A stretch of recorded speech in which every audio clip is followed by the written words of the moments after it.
So you guys are in the market for a new motorcycle and you're thinking about the Harley-Davidson Iron. They make two, the Iron 883 and the Iron 1200. I'm going to discuss both of them here today and talk about why I believe the Iron is one of the best beginner motorcycles that you can possibly get. So if you're new to riding, this video is for you. If you're on the hunt for a video on the Iron 883 or the Iron 1200, this video is for you. We'll talk about why this bike is so great.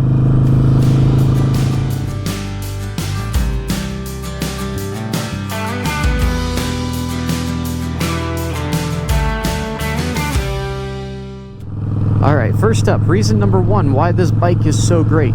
It is low weight, it's a smaller size, and it has a very low seat height. I can't tell you guys how many times I get this question in my comments asking me about seat height. I've never thought about it, but I am a shorter person, and apparently this is important to a lot of you guys. You ask me, what about the seat height? Can I flat-foot it at a stop? The 1200, the 883, or if you have a conversion kit on it like I do here, no matter what you're rocking for a Harley Iron, very easy to flat-foot. I will put the exact seat height up on the screen, but I only have a 29-inch inseam and I can flat foot this thing incredibly easily with several inches left over to spare. So if you're a shorter rider and looking for a bike that you can handle easily, walk around the parking lot, push it back into a parking space backwards if you need to, this bike is very good for that. I mentioned the size and the weight. I think this is the perfect size for a beginner bike. If you want to start on a touring bike, there's no reason you can't. It's not about rider weight or size, it's about your skill level. So if you feel confident and comfortable going for that, there's no reason to start on a small bike. But that's up to every individual rider and what they feel able and confident to do. Now, if starting on a smaller bike appeals to you, I believe the Iron 883 is your best platform as far as size. The reason I say that, it's a little bit larger than the sport bikes, which will be a huge help in the next point we talk about. But because it's a little bigger, it's a little more stable, you're sitting lower, your center of gravity is lower, it's a little bit higher when you're riding a sport bike, and because of the size, you can get two people on here. Now, can you get two people on a sport bike? Yes, of course. Most sport bikes come set up for two people from the factory. However, two people on a sport bike is not the most comfortable thing in the world. On a Harley Iron, you have a little more room to work with. So it's going to be a little bit more comfortable for two people to ride two up on here versus a sport bike. So if that's something that you have to do fairly often, that would be a good consideration.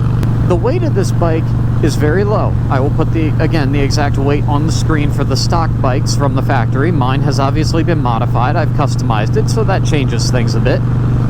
But these are not heavy bikes. If you need to push this thing back into a parking space or back it uphill a little bit, you're not obviously going to push it like backwards way up a driveway or something, but if you have an uphill parking space and you got to back it in, the lower weight combined with that nice low seat height makes this very easy for you guys as a beginner. The second reason I believe this is one of the best beginner bikes you can get is the customization. Harleys are kind of like Lego sets for adults, although a lot of adults still play with Lego sets, which is awesome. I enjoy it too. But this is the garage version of a Lego set. There are so many parts available. You can customize this however you need. Maybe all you're looking for at the beginning is a bike just to ride, nothing more. That's absolutely fine. Hey, what's up, guys? Maybe you want to commute to work, so you need to put saddlebags on. This platform, having a larger bike, is going to allow you to put saddlebags on it. And I say larger, I mean larger compared to a sport bike. You've got good saddlebag options here. Maybe you want to change your riding position. That's going to come back again in comfort.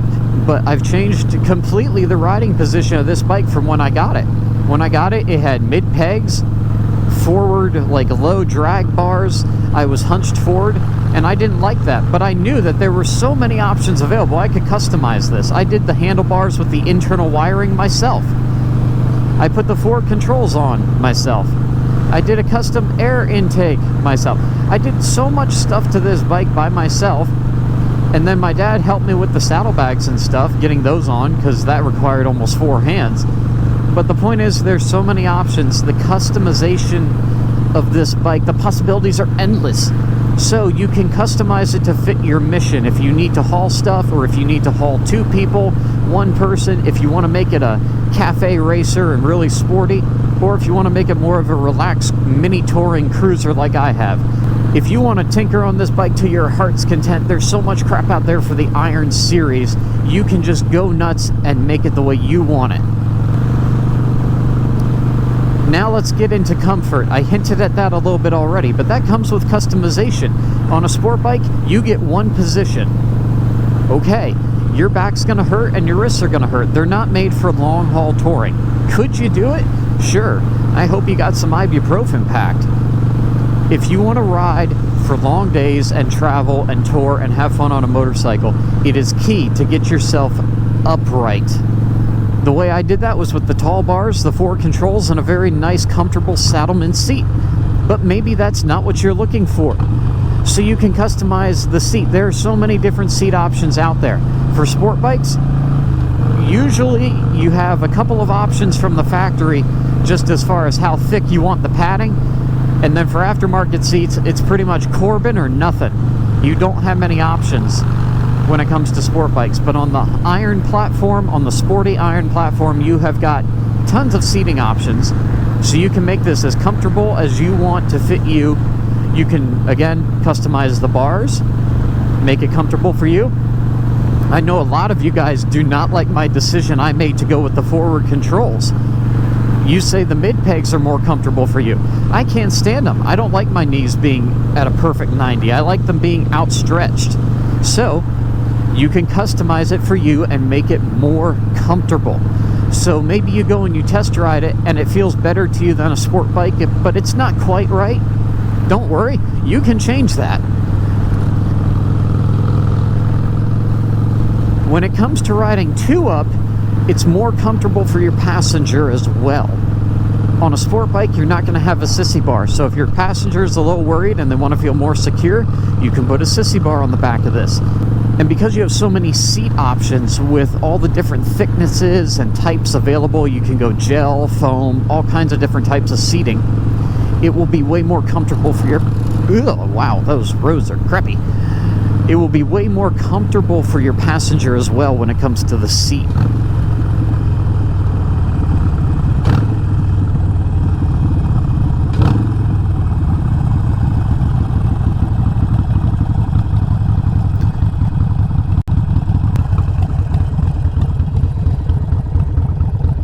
Pretty out here. Leaves have just started to change. Probably another week and a half until we get peak. It's coming.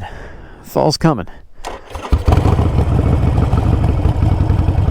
I'm throwing this in as a bonus reason, but it sounds really good.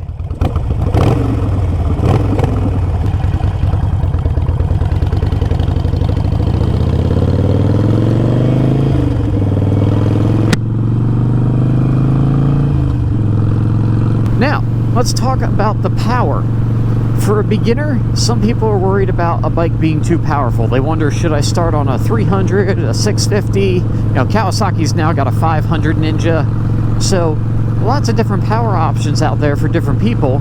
Maybe you're wondering if the 883 is a good choice. The 883 is only a 5-speed bike. And as far as power goes, I think it's pretty solid for what it is. Okay, a cruiser is not going to have tons of horsepower.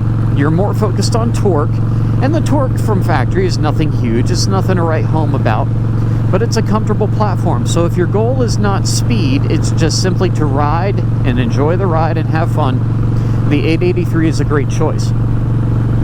In more recent years, Harley has added the Iron 1200 to their lineup, and so if you find yourself on an Iron 1200, I believe the 1200 went to a 6-speed. I am not 100% sure on that.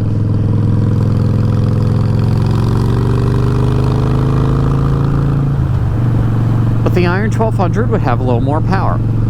There's one other route you can go, and that is the route that I went. This is an Iron 883. I haven't changed the gearing, it's still a 5-speed, but this has a 1275 Hammer Performance Kit in it. With the Hammer Performance Kit and the air intake and the pipes I did, tuned it all up myself using a digital fuel mapping tuner that you plug in and ride, and you can tune it however you want. We retested it on a dyno, and we doubled the torque from factory. It's impressive. It will go, it sounds great, it is hot. Now, it doesn't have a lot of top-end speed. I still have never taken it over 100. It's only a 5-speed. But the fun is in the low-end torque and the acceleration. If you give it the gas, this thing will absolutely haul ass. But an Iron 883, a normal Iron 883 will not do that, okay? So if you're wondering, oh, is it too powerful? And you're looking at my bike, just know that it's a little different. The Iron 883 is very smooth on power. It's very easy to control. It's a very solid platform for a beginner. And it's enough power that you'll grow into it and you'll get a little more confident with it and you won't feel bored after a while. Whereas, you know, if you start off on like a 300 or a 500 Ninja or something like that, after a while you may feel bored. I think the Iron 883 would keep you entertained for a little longer. I know plenty of older guys who have been riding bikes for years. They still get on these little sporties. They might have a Goldwing in the garage, but they still have a sporty. And they get on these just to rip around and have fun. So people talk about growing out of a bike. You can have fun on any bike you want. But maybe, yeah, 200 or 300 you get a little bored with after a while. Kind of depends on you. But the Iron 883 platform's got plenty of power. 1200 has a little bit more, and then if you really want to go for torque and get crazy with it, put a 1275 kit on it. And if you guys are interested in how to do a 1275 kit, Blockhead Moto, I will link his channel below. He did a whole conversion on his Iron 883 to the 1275, and he documented it, and it's spectacular. It was a great build series. Let's talk about maintenance and dealer support. If you're buying a motorcycle, you should probably have a dealer nearby. But what if you're traveling? Harley has an expansive network of dealerships across the US. And if you're a HOG member, which I think they give you like your first year free still when you get a motorcycle from Harley, you get towing for motorcycles. So if you have an issue, you know that there are Harley dealers all over the country. You may not have a Honda Power Sports dealership nearby. You may not have a Kawasaki, Power Sports dealership nearby. I certainly didn't. In 2 of the cases where I've purchased motorcycles, I have had no dealerships nearby when I had maintenance issues or I needed something. I had to figure it out and do it myself, which was good in some ways, but it has certainly been aggravating at times. Whereas with my Harley, I actually haven't needed anything. But if I do, I know there's Harley dealerships around, and this might be the more important thing to consider. If you go out and buy a Ford or a Chevy, you can pull into almost any mechanic shop in the United States. It doesn't have to be a Ford dealer or a Chevy dealer. Pull into a mechanic shop, they're probably going to know how to work on it and fix it. It's kind of the same thing with a Harley. You roll up on a Harley, odds are your bike mechanic shop is going to know exactly what to do and how to fix it. Why? Because they're everywhere. They're ubiquitous. Most motorcycle mechanics, regardless of whether they're at a specific dealership or not, they're going to know how to work on this and fix it for you. So you have that added bonus knowledge of, even if I'm traveling, there's probably going to be a Harley dealership around, and if not, very easy bike to work on. Most mechanics can handle it. That's a huge bonus. Lastly, let's talk about price. The Iron 883 will be a little bit less than the 1200, obviously. You can find lots, I mean lots, of used Iron 883s out there. 883s are a low price point to get into. It would be like going out and getting a Ninja 650 or maybe a Ninja, I guess what comes after the 650? It would be like going out and getting a Yamaha, probably like a MT-09 or something. They're probably comparable in price now. I haven't kept up with the prices on the new ones. But I picked this bike up used with 5,000 miles on it, only 5,000 miles, and the Hammer Performance Kit was already on here. It needed to be finished with an air intake and the pipes, but the kit was already installed. Used, less than 5,000 miles, and I believe it was just under $7,000. You can pick these things up used for great prices. It's an easy entry price point for a beginner motorcyclist. And I don't know if they're still doing this, but when I took the MSF course from Harley, if you take the course from them, they will reimburse the cost of your motorcycle safety course onto the cost of they'll take it off the cost of the bike, basically, if you buy a bike from the dealership. So I don't know if they're still doing that, but at the time I took the MSF course, they were, and it was a nice little perk, because every little bit helps if you're strapped for cash but trying to get into a new hobby and trying to pick up riding. The size, the weight, the comfort, the customization options, low price point, good power. The last thing I'm going to talk about here is beginners, don't distract yourselves on a motorcycle. The temptation nowadays is to get motorcycles with all the latest and greatest infotainment centers up front. And I will admit, I enjoy that very much on my Indian Chieftain. I really do. And when I was riding out west, I had my phone mounted too. So I had GPS running on the bike, plus sound system, plus my phone had another set of maps, plus I got cameras going. When you're just beginning motorcycling, don't distract yourself with a fancy screen. That might not be a popular opinion, but sometimes there's too much information, and there's something to be said here for simplicity. The only thing you get on the Iron 883 is the little set of dummy lights up here, and a speedometer, which I've relocated mine down there, you can see. But that's it. You don't even have a tachometer on this bike. So how do you shift? You shift by sound. It will teach you a little bit about how to ride the bike and learning to shift by sound. I think that's a great thing for beginners. Maybe that's not what you're looking for, but it is kind of interesting to start that way. You'll never have to worry about shifting on a bike again after that. Once you learn how to shift by sound, you're good to go pretty much. And just having a speedometer, not having all the cluttered information, GPS screens and all that stuff, I think there's something to be said about that for safety with a beginner. Keeping it simple, keeping your focus up here where it should be on the road. You're learning, you're looking, you're learning where to watch for things and people and anything approaching the road. There's a lot to focus on as a beginner. So we'll leave it on that. A good solid bike that's comfortable, a great platform for customization, good price points, lots of options available out there for both parts and used bikes overall, and it's simple. So I hope you guys enjoyed that. I hope you found it useful, and if you have any questions or comments, please let me know down below. I'm happy to answer questions on the Iron series. Being an owner, if I can answer questions for you guys, I'm happy to help. If you're new here, spend some time on my channel. I've got my video riding across the country, Route 66, national park videos, all kinds of great stuff. Plenty to keep you guys entertained in the motorcycling content. I also do lots of test rides on my channel, so there's plenty of that content available as well. If you're looking for a specific bike, you might just find it on my channel.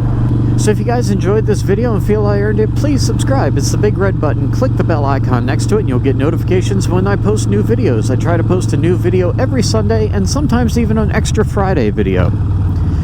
If you like this video, please hit the thumbs up button. That helps me crack the YouTube algorithm and get this video out to more people. Until next time, be careful out there, ride safe, ride on. I'll catch you guys in my next video. Until next time, deuces.